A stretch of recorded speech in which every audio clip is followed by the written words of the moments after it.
Imagine this. I'm Millie, a 36-year-old woman and a wife.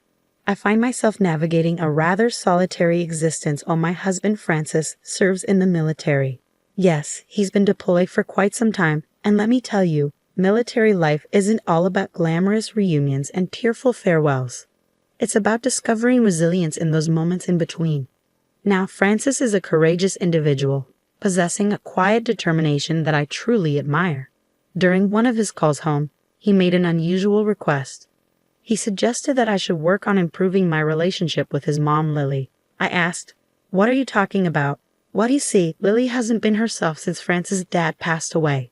She's been feeling quite lonely, and to be honest, so have I during this deployment. Francis had noticed it too. It's been challenging for all of us." Francis' idea was that maybe Lily and I could use each other's company a bit more, spend more time together. I responded, "Francis, please." I was well aware that things had been strained between Lily and me since the infamous wedding incident, or should I say, the wine incident. Let me provide a bit of context. Our feud dates back to my wedding day. Picture the stress of planning, coordinating, and trying to keep my composure, so I wouldn't come off as a complete lunatic. Though deep down, I knew I most certainly was. I was attempting to relax before taking the plunge into marital bliss when Lily, my dear mother-in-law, seemed determined to push my buttons. She had a knack for it, honed to perfection on that very day. She had an agenda, and it wasn't subtle at all. Her aim was to inject a bit of chaos into my life. Petty actions were her forte. So there I was getting ready and trying to cherish every moment before the big I do, when Lily, with a grin that could only be described as devious, accidentally spilled red wine all over my pristine white wedding dress. Yes, red wine on a white dress. It was like a nightmare unfolding in slow motion. Of course, she claimed it was a mishap, attributing it to her butterfingers because her baby boy was growing up. But I knew better. That mischievous twinkle in her eyes gave her away. She did it on purpose. From that moment on, our relationship took a nosedive. It was as if a layer of trust had been peeled away, revealing the simmering tension beneath the surface. Every subsequent encounter was laden with passive-aggressive comments and thinly veiled sarcasm. What used to be friendly exchanges had turned into a battlefield of snide remarks. It was utterly exhausting, to say the least. So naturally, I distanced myself from the situation. I had no interest in engaging in a feud. But because of my love for Francis and the hurt in his voice, I reluctantly agreed to try and mend our strained relationship. I couldn't help myself. I just felt an overwhelming sense of sympathy for him. He had endured so much nonsense during his time in the service, all that grueling training and those sleepless nights. I knew I owed it to him, at the very least, to make an effort. Besides, it had been several years, and I hoped that Lily had done some growing up in the meantime. I said, "Well, if it's important to you, I'm willing to give it a shot. After all, I'm all about supporting each other." He replied, "That's my girl. I know it won't be easy, especially given your history, but who knows? Maybe you'll find you have more in common than you think." "I'll keep an open mind, I promise," I said. "But just so you know, if she tries to pull any wine-spilling antics again, I'll have a serious talk with her. No more sabotage attempts, I swear." "All right then, let's do this. For you, for us, and even for Lily," he said. "Thanks, Millie. It means a lot to me, and I promise I'll make it up to you when I'm back." After Francis and I had our heartfelt conversation about reconnecting with his mother, I mustered the courage to reach out to Lily. I knew it wouldn't be a walk in the park given our history, but I was determined to make an effort for the sake of my husband and the overall family atmosphere. To my dismay, Lily's response was as passive-aggressive as I had expected. She reluctantly admitted that Francis had given her a stern talking to about her treatment of me and promised that she would try to tolerate me more. The emphasis on the word try made it clear that this wasn't going to be a smooth journey, so we cautiously started spending more time together. It was a rocky start, with tension so thick you could practically cut it with a knife. However, gradually, we began finding common ground, bonding over old family stories and shared experiences. Things were bearable, at least for a while. But then old Lily started showing her true colors again. It began subtly, those little jabs and digs that seemed to go unnoticed by everyone but me. A snide comment here, a passive-aggressive remark there. It was like a scene out of a high school drama. It was infuriating. It seemed like she couldn't help herself, and it was driving me to the brink of insanity. Months passed, and my frustration continued to mount. I was tired of pretending to be the nice girl who was trying so hard to make things work. I had had enough of the fake smiles and insincere conversations.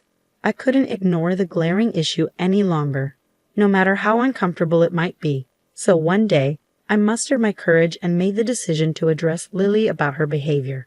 We were at her place, sipping on some tea that seemed more bitter than usual. As I searched for the right words, my heart raced a mile a minute. Eventually, I blurted out, "Lily, I can't ignore the tension between us any longer. I thought we were making progress, but these constant jabs and digs are getting to me." Lily gazed at me with her practiced innocence, but I wasn't falling for it this time. I took a deep breath, my frustration turning into determination, and continued, "You know exactly what I mean. Honestly, I'm tired of pretending. If we're going to make this work, we need to have an honest conversation." That's when things took a turn for the worse. Our conversation escalated into a full-blown argument, with each word growing more heated than the last. Our voices became louder, and it felt as though the tension in the room was suffocating me. I half expected my nosy neighbor to call the police, thinking a domestic dispute was unfolding. As the shouting persisted, it struck me how deep-seated the resentment truly was. This wasn't merely about a spilled glass of wine on my wedding dress anymore. It was about years of misunderstandings, miscommunications, and a reservoir of pent-up anger. In that moment, I realized that there was no going back to the way things were. Eventually, our argument subsided, leaving the room heavy with the weight of our words. I left Lily's place that day feeling drained but strangely liberated. We had finally let it all out, and while our exchange might not have been graceful or eloquent, it was undeniably real. In the aftermath, a mix of emotions washed over me: relief, sadness, and an oddly enlightening clarity. It became apparent that certain wounds ran too deep to heal with just a few tea sessions and polite conversations. After that intense argument with Lily, I found myself seated in my living room, the weight of all that had transpired hanging heavily in the air. I had grown weary, fed up with the ceaseless tension and bickering. It felt as if the walls of our large house were closing in on me, suffocating me with the burden of memories and unresolved issues. As the days passed, I couldn't shake the overwhelming sense of loneliness that had taken up residence in every nook of our rented home. Francis was still dutifully serving his deployment miles away, making the house feel emptier than ever. It served as a stark reminder of how much I missed him and how vast the distance between us had become. On top of the fallout with my mother-in-law, I felt even more isolated. I grew tired of constantly oscillating between being too far from those I loved and too close to those I didn't. So the notion of moving began to take root in my mind. Downsizing to a smaller place felt like a breath of fresh air. It wasn't solely about saving money, although that was undoubtedly a welcome benefit. The motivation behind this idea was to create a more manageable, cozier space that was, most importantly, free from the constant turmoil caused by Lily. During one of our video calls, I broached the subject with Francis. Surprisingly, he was quite receptive to it. At that point, I hadn't mentioned the conflict with Lily, focusing instead on the potential financial relief it could provide for us. But then, in his characteristically perceptive manner, he asked the question I had been avoiding. "Hey, babe." "Yes." Part of me can't help but think that this also has something to do with a certain someone. Did you and my mom have another clash? Is she connected to your desire to move? I let out a sigh, feeling a mix of frustration and relief that he had brought it up. "Yeah, it's partly about her, Francis. I tried, really, and did. But she's just so confrontational, you know? Every conversation with her feels like a battle, and I've reached my limit." Francis nodded sympathetically on the screen. "I understand, Millie. You've made genuine efforts to bridge that gap. But if it's causing you this much stress, maybe it's time to prioritize your own well-being. I genuinely don't understand why my mom has such a strong aversion to you. I'll do what I can, but my hands are tied up here. I love you, and I want to support you in the best way I can. If that means moving, then so be it." And there it was, his unwavering support and understanding, just as I had come to expect from him. It wasn't about fleeing from the issue, but rather finding a solution that allowed both of us to breathe a bit easier. His words reassured me that it was okay to put myself first and seek a healthier environment where I could flourish without constantly feeling on edge. As our conversation continued, I felt a renewed sense of determination. Moving wouldn't magically solve all our problems, but it would be a step toward reclaiming my peace of mind. With Francis by my side, even though he was miles away, I felt empowered to make decisions that would lead us to a more positive and fulfilling future. As I surveyed our living room, I allowed myself to imagine the possibilities of starting anew in a cozier space, one unburdened by the ghosts of unresolved conflicts. I was ready to take that leap, to create a haven where Francis and I could find solace in each other's presence without the constant weight of the negativity that had marred our relationship with Lily. Fast forwarding about 3 months, I was comfortably settled into my new stylish apartment. It had truly been a game changer, and the feeling of liberation from the old place with its negative energy was beyond compare. My 26th birthday was swiftly approaching, and I was filled with excitement. This would mark my first celebration in my new digs, and I was determined to make it memorable. Traditionally, I'd vacate my home the night before the party, allowing my friends and family to decorate it as a surprise. However, this year called for something different. Having such a small apartment meant that I couldn't host a grand party. Instead, my friends were already there, and we were kickstarting the festivities before our early flight the next day. It was a pre-trip hangout, crashing at my place before jetting off together. Laughter and lively chatter filled the living room as we geared up for our adventure. But of course, life has its way of introducing change. Amidst all the excitement, my phone buzzed with a text from Lily. Intrigued, I checked it out, and the message read, "Call me now. Something important to talk about." The message was concise and urgent, leaving me wondering what was happening. I discreetly separated from the group and made my way to my bedroom to call Lily. My heart raced with curiosity and concern. "Hello, Lily. What's going on?" Her response was abrasive and direct. "I've had enough of your behavior, Millie. What the hell is wrong with you?" I retorted, "Excuse me, you heard me. What's your problem? Why do you insist on trying to make my son hate me?" She persisted. "Oh, I see. You're upset because I told your son the truth." I found her accusation absurd. "What truth? You're being ridiculous." "Lily, I don't have time to deal with you. I'm fed up with your bitterness. I don't care that you're unhappy. Just leave me alone and let me enjoy my birthday weekend." She then dropped a bombshell. "Speaking of that, I wanted to inform you that you won't be enjoying your birthday this year. You should thank me for the heads up." Confused and alarmed, I demanded, "What the hell are you talking about?" She continued, "Well, after not receiving an invitation this year, I felt a bit resentful. So I took it upon myself to contribute in my own way to make your birthday special. You see, I couldn't wait any longer. I broke into your home and destroyed everything. All the decorations, the furniture, everything is shattered. Come to think of it, I did you a favor because your friends did a terrible job at decorating this year. Honestly, it looked like a completely different person was living in that house." My jaw dropped, shocked by Lily's audacious actions. I took a deep breath, my silence stretching out as I imagined Lily smirking on the other end of the line. Finally, she said, "Oh, it looks like I did my job and gave the birthday girl a great surprise. Happy birthday, Millie. Hope you have a blast." I couldn't help but burst into laughter, which seemed to infuriate Lily. "Why are you laughing? What's so funny? You should be in tears right now." I managed to regain my composure. "Oh, Lily, you're quite the fool." "Excuse me?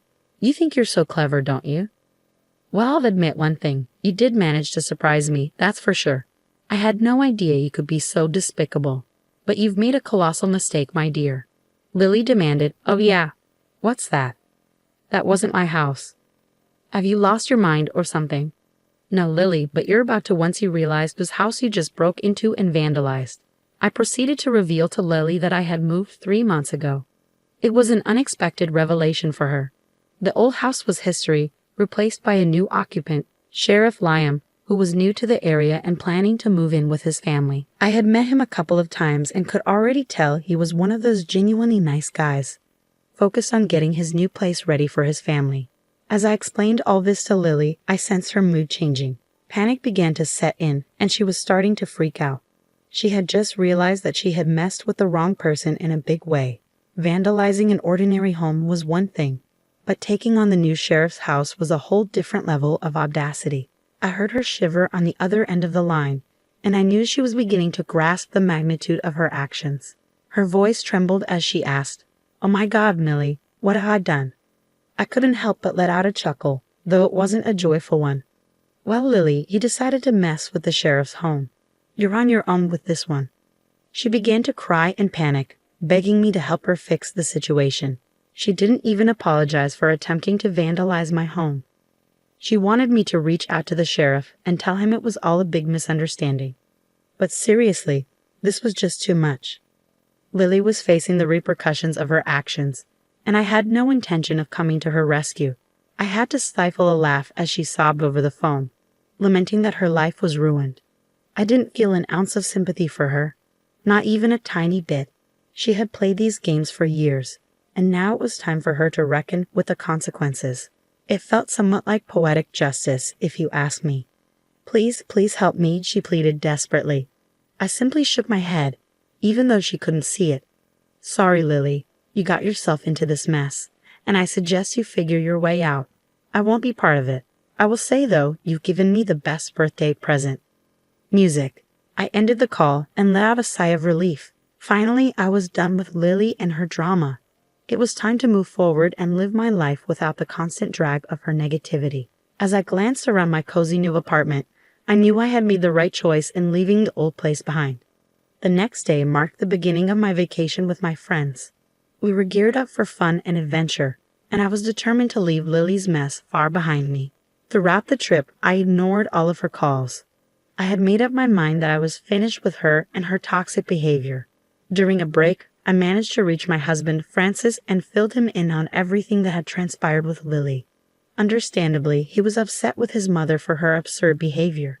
It seemed like she had finally crossed a line too far, and he was relieved that she was experiencing the consequences of her actions. While my friends and I enjoyed our vacation, I continued to receive updates from friends and acquaintances back home. They filled me in on Lily's predicament. It turned out that, after all her wild antics, she had landed herself in a jail cell. The irony of it all was that she had no one to bail her out. It was like the universe was serving her a hefty dose of karma. I couldn't help but feel a sense of satisfaction hearing about Lily's situation. For so long, she had acted as though she could do as she pleased without facing any consequences. But now, she was dealing with the consequences all on her own, having pushed away everyone who might have been willing to help her. While I was enjoying the sunshine with my friends, Lily found herself confined to a jail cell with no one to turn to. It felt as if a heavy burden had been lifted from my shoulders. I relished the knowledge that I was now free from her toxic influence, no longer shackled by her manipulations and hurtful actions. As my vacation drew to a close, I returned home with a sense of renewal and refreshment. The chapter of my life involving Lily was firmly closed, and I was eager to move forward without her. It was an empowering sensation knowing that I had taken charge of my own happiness and left behind the negativity that had held me back for far too long. Life continued to progress, and I dedicated myself to cultivating positive relationships and surrounding myself with people who genuinely cared about me. Francis and I grew stronger than ever, united in our commitment to creating a happy and healthy life together. As for Lily, she had ultimately reaped what she had sown, and it was a profound lesson that would linger in her memory for a long time to come.